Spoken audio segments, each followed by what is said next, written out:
Hello and welcome to Java with Jim. I'm Jim Reese, Director of Business Development at Offit Kurman. Joined here today with Mark Foster, President and CEO at Second Chance. Mark, how are you today? I'm well, Jim, and yourself? I'm doing great. I love the room that you're in. I know we're going to hear more about that. So Mark, tell us about Second Chance. What is Second Chance? And what makes Second Chance different from maybe similar nonprofits that are in and around the area or throughout the country, for that matter? Sure.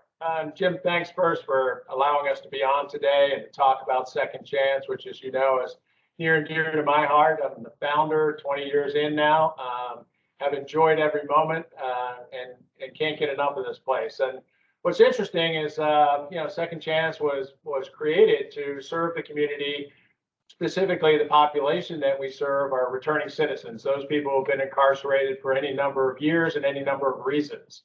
And as they come back into the community after having served whatever time was required, they need a job, clearly. They need housing, clearly. They need health care. Those kinds of legs of a stool support their reentry into the community and allowing them to be successful. So we offer the opportunity of employment, workforce development, job training. The difference being workforce development is creating an individual who has a pathway to sustainable employment. And that might be time management, that might be anger management, that might be any number of skills we'll call life skills that allow them to be sustainable in that way. Secondly, we offer job training across the whole spectrum of what Second Chance does. And many people don't understand the breadth of things that we do in terms of donations and deconstruction.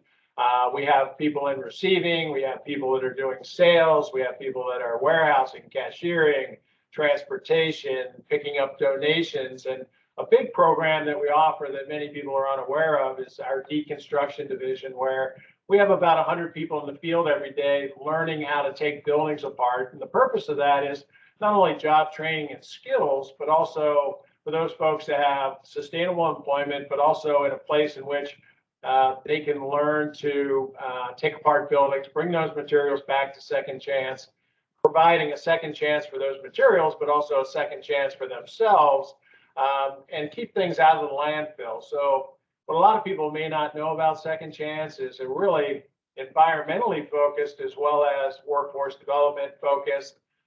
And we create a circumstance in which you as a donor, because we're a nonprofit, can have a financial incentive to support our programs. And so that's kind of the nutshell of what Second Chance does. But it's really, as we said earlier, a second chance for people and a second chance for materials. Awesome. Love that.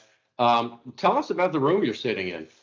Well, the training room, we had the good fortune back when we first started 20 years ago of finding a facility that was in an area that was due for, redevelopment. And so we got a start over by where the casino is now. And then 10 years later, after having expanded down that street into about 4 or 5 buildings, maybe 100,000 square feet of space, the casino finally came to fruition, and we were asked politely under the eminent domain to relocate. And that followed, timing-wise, followed the recession of 08-09. And just a quarter mile away from our initial location, this building had a vacancy created that was caused by the recession. It allowed us to purchase the property, move ourselves from where the casino is now to this location. And one of the advantages of this location was we were under one roof. The second was that part of this facility allowed us to create spaces for that workforce development classroom element of what we do to take place, where our constituents that we train would be comfortable, would be in an environment like a classroom. We didn't have that in our former facility. And as we say, when we moved over here, things improved. The roof over here leaked less than the one we left, so things looked up. So we're happy to be here, and this is just one example of just a game changer of a relocation for us. Yeah, sounds great. So Mark, when it comes to Second Chance, what are you most proud of? I think you said it's been 20 years. You got a lot of proud moments. Can you pick just one moment that you're most proud of? I would say it's an everyday moment. It's the ability to work with individuals who many have stereotyped as the one type of person, a returning citizen, what they represent to them, and the stereotypical response. And what we've come to know on a daily basis are actually true human beings with an untold potential. Many of them were knuckleheads when they were 18 years old. They got into a group of guys that, as a result of that, they ended up going down the wrong path. We all are aware of the issues of Baltimore City and what we need to do in the future to change some of those, to put people on different paths. But I would say what makes me get up in the morning every day is the opportunity to work with special people who just need that opportunity, need that second chance, need to be put on a path that provides a course on their way to sustainable employment. And many of the things we take for granted, Jim, parental influence and guidance and, those types of the fabric that we had the advantages of receiving were not present for many of the individuals that we work with. And building that fabric, that community, that network that allows them to become sustainably employed and stay away from the groups of people that cause some of those earlier transgressions. And that just gets me up and gets me motivated every day. Yeah, awesome. So Mark, we're coming into a potentially recessionary period. Certainly inflation's on the rise. Prices are crazy at the grocery store and at the gas pump. Interest rates are up.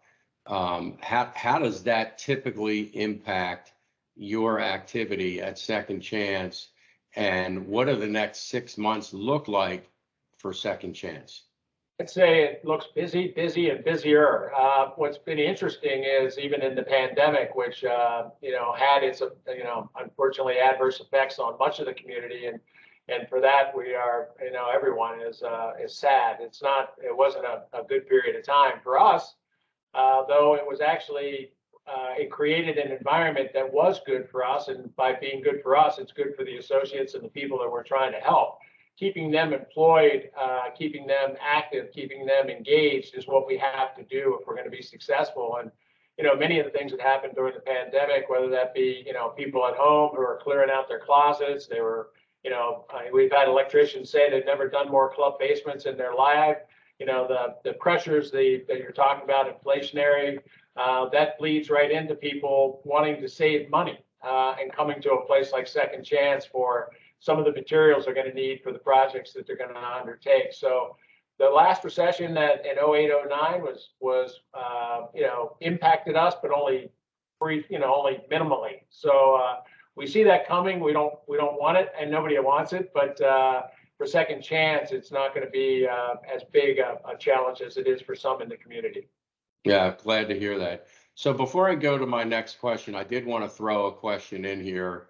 I understand that through your staff and your materials, you've built a house from the ground up somewhere in the Timonium area. Can you tell us a little bit about that? And then we'll get into my final question. Sure. We developed what's called the concept house. It's in Hampton, which is a neighborhood just in Baltimore County. And the idea was to tell the story of Second Chance through a home. The original home was deconstructed by our teams. They took it apart piece by piece. We saved some of those parts and pieces to reincorporate into the home. We use it as a venue for us to bring people to see what Second Chance does, what people can do with some of the materials that we've reclaimed from the communities that we serve in deconstruction, or from Florida to Massachusetts. We're up and down the coast. And it's not so much that the geographic spread is one that we need to do. It's one that we want to do because it helps our program participants get out of the city, see the world as a bigger place, see themselves maybe expanding their horizons beyond what has been typically the limitations of Baltimore City. So we travel and we go to different communities for the reasons that support our staff. We bring those materials back here. We chose the items from any number of venues out there, whether it be Philadelphia, Florida, and incorporate it into these houses. And then we bring people, and you've been there, bring people out to the house in a way that is, for them attractive to come out to see what we've done, but also to have some of our associates out there telling their stories about who they are and what brought them to Second Chance and what the organization's been able to provide for them. Awesome. And is that space available for people to rent or use for events? Yeah, we have done that. We did a co-branded event with Chase Brexton, which was a larger event. We did one recently with Lead for Life.